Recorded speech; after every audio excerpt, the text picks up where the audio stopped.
10 de la mañana, 18 minutos. Les decíamos desde el principio del programa, hoy volveríamos a estar hablando de la figura de Wilson, pero en esta oportunidad invitando a Carlos Lupi, autor de lo que podríamos decir es la única biografía integral del caudillo blanco. Wilson, una comunidad espiritual, una reedición que, bueno, a 30 años de la muerte de Wilson Ferreira Aldunate, es realmente una referencia ineludible a la hora de conocer la vida de Wilson Ferreira Aldunate, porque hablamos desde su nacimiento hasta más allá de su fallecimiento. Lo primero, agradecerle a Lupi aceptar la invitación. Bienvenido, Carlos, ¿qué tal? ¿Todo bien? Bienvenido, muchas gracias a ustedes por el honor, la satisfacción de estar acá.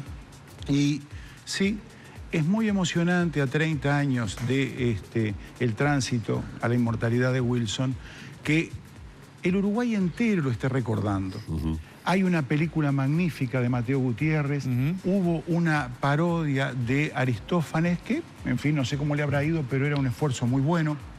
Podría cuajar en una obra de teatro, me dicen. Pero y mañana la Asamblea General, que no es muy común que la Asamblea General le va a hacer un homenaje a los 30 años. Y yo quisiera decir algo. La Asamblea General, los representantes del soberano, el Uruguay mismo se homenajea a sí mismo al homenajear a Wilson. Porque Wilson, ¿qué encarna para, llamémosle, el inconsciente colectivo uruguayo? La lucha radical por la libertad, por la democracia, los valores y sobre todo que uno recuerda a Wilson y recuerda aquella figura esplendorosa, con su gran presencia. Se recuerdan esos episodios épicos, llamémosle, como el del barco. Pero había en Wilson, que era miembro de una generación de estadistas, que a mí me gustaría evocar algunos nombres acá, había, como en todos ellos, de todos los partidos, un proyecto integral de desarrollo nacional autosostenible.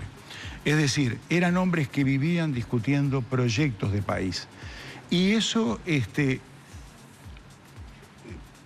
hoy uno mucho no lo encuentra. Uno encuentra proyectos personales. Queda feo decirlo así, pero bueno, es la verdad. Y en Wilson, que dio su fortuna, que se agotó, su felicidad, porque tuvo que recorrer el mundo, y me causa gracia los que hablan de los exilios como cosas divertidas, y su vida, porque él también tiene una muerte dolorosa, empujada por una cantidad de episodios. Pero a mí me gustaría justamente evocar en este libro, que como bien se dijo, desde antes del nacimiento hasta después de su muerte, con testimonios muy valiosos, como en la película de Mateo, con testimonios sobre todo de los contrarios. Que hablen de sus partidarios es muy lindo, pero yo quiero que hablen Julio María Sanguinetti, que hable Jorge Valle, que hable Eduardo Lalo Paz Aguirre, que hable Danilo Astori, que hable Julio Marenales, que hable Martín Buxedas, que vive aún también, que hable, hay un testimonio impresionante de José Mujica, por ejemplo. Entonces, que hablen quienes no fueron sus partidarios y que hablen sobre todo de ese proyecto nacional que en muchos aspectos está muy vigente y que cuando uno ve determinados problemas que subsisten y que no se resuelven, y uno dice, pero caramba, Wilson hablaba de esto en el año 63. Wilson en el 63 se quejaba de la despoblación de la campaña, de los desequilibrios territoriales. Wilson les propuso un programa integral que no era solamente una transformación de las estructuras agropecuarias, que era un programa impositivo, que era un programa de cuidado de la moneda nacional, eso está muy desarrollado, cuando se habla del atraso cambiario, bueno, y cuando estamos ahora en vísperas de una nueva guerra de divisas, todo lo indica, se reúne ahora el foro de Davos nuevamente de urgencia en San Pablo, porque el presidente de Estados Unidos llama a una guerra comercial y naturalmente China y los demás países le contestan. Wilson y su generación trató todos esos temas en un parlamento inigualable que cayó el 27 de junio del 73.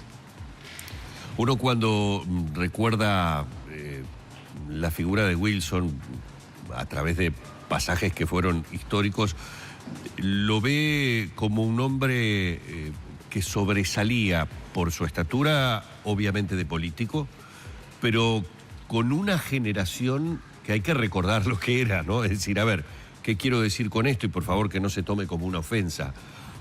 Había que tener la estatura política que tenía Wilson en una época en donde se debatía cara a cara con el general Sereñi, que se debatía con el doctor Valle, que comenzaba a surgir obviamente como figura política y como estadista la del doctor Julio María Sanguinetti, por dar algunos de los tantísimos nombres, el propio doctor Carlos Julio Pereira en su más absoluta y total plenitud.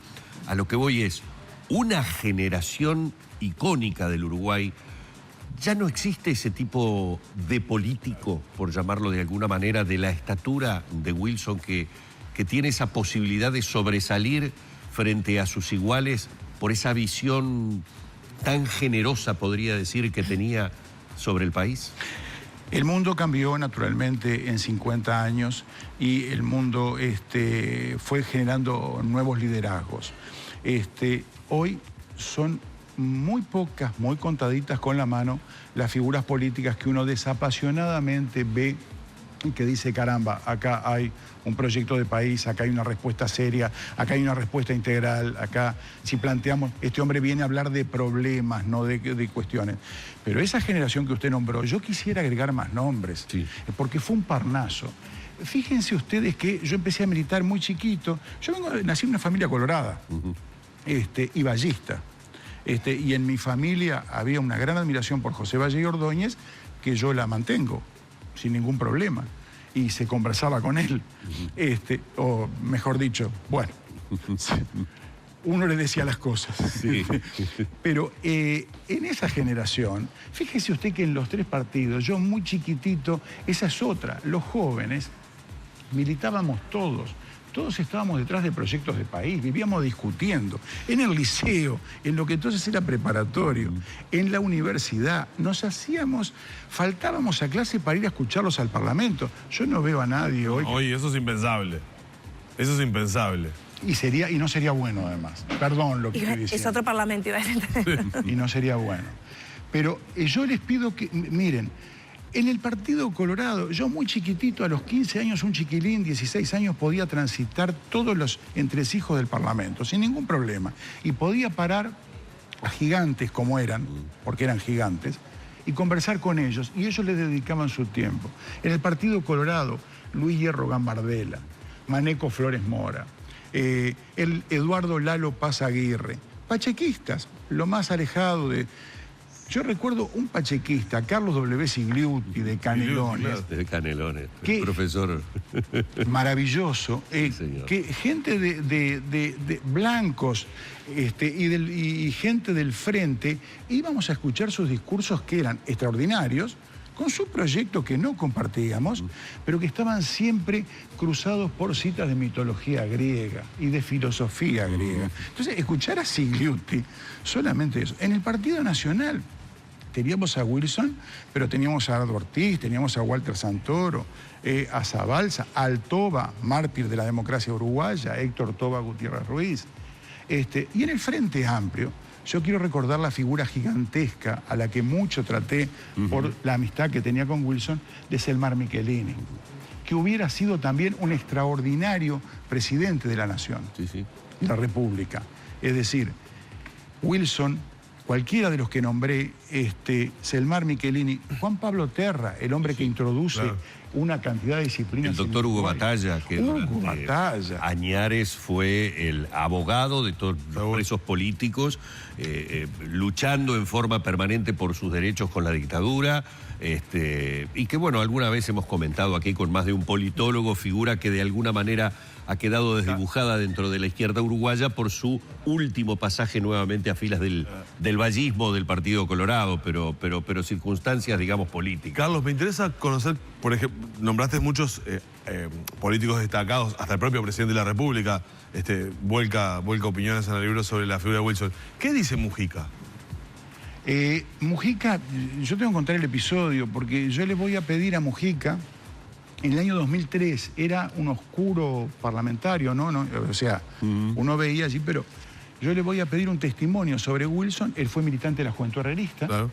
Él fue secretario de Enrique Erro, y Mujica empieza a hablar y habló 43 minutos sin parar, están grabados, tengo la grabación, 43 minutos sin parar, y habla de todo, habla del modelo productivo de Wilson, habla de la salida de la dictadura, habla de la ley de caducidad, habla de la comunidad espiritual y vuelve a hablar de los problemas productivos y de la tierra, estos que están allí.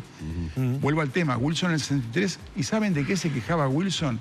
Del despoblamiento de una campaña que tenía el 26% de la población del Uruguay, hoy tiene el 4,5% y bajando. Entonces, José Mujica empieza a hablar, y yo me empiezo a emocionar cuando él empieza a hablar, y a mí se me empiezan a caer las lágrimas. Entonces trato de que él no me vea, y de repente levanto la cara y veo que él tiene dos, ustedes vieron la cara de Mujica, ¿no? Rotunda, veo que tiene dos gruesos surcos de lágrimas que le van cayendo para arriba de la camisa. Es una cosa impresionante. En pocas palabras, porque ya tenemos que terminar, 4 o 5 palabras. ¿Qué legado le deja Wilson a las generaciones más jóvenes que capaz se saltearon todo este capítulo que usted menciona del peso de las figuras, del Parlamento de hace de esos años? Que hay que luchar por el país, que tenemos que luchar por nuestros derechos, que la radicalidad de la democracia se defiende todos los días y que se defiende con valores y con hechos concretos. Que les deja el legado de trabajar los problemas concretos, de trabajar los problemas de la tierra, de la banca, de las divisas, del comercio exterior, en todos en los cuales él tenía posición, y yo creo que muchas de las posiciones que él escribió, que él desarrolló, que él puso, que estuvieron en la CIDE, en la Comisión de Inversiones y Desarrollo Económico, donde estaba gente de todos los partidos, donde estaba desde Astori hasta Alberto Bención y Alejandro Beck Villegas trabajando allí, y Juan Pablo Terra. El legado de trabajar por una comunidad espiritual. Él decía que el Uruguay es solamente una comunidad espiritual. Y sobre todo eso, de que nada nos va a ser otorgado, nada nos va a ser regalado. Y sobre todo el del esfuerzo continuo. Wilson nace en la opulencia y termina sin sus campos, sin sus recursos. Vamos a agradecerle a Carlos Lupi, a recordarles que se reedita esta biografía. Wilson, una comunidad espiritual, una forma de acercarse a la figura de un político fantástico que tuvo nuestro país. Carlos, muchas gracias por estos minutos. Muchas gracias. Nos despedimos, Vero.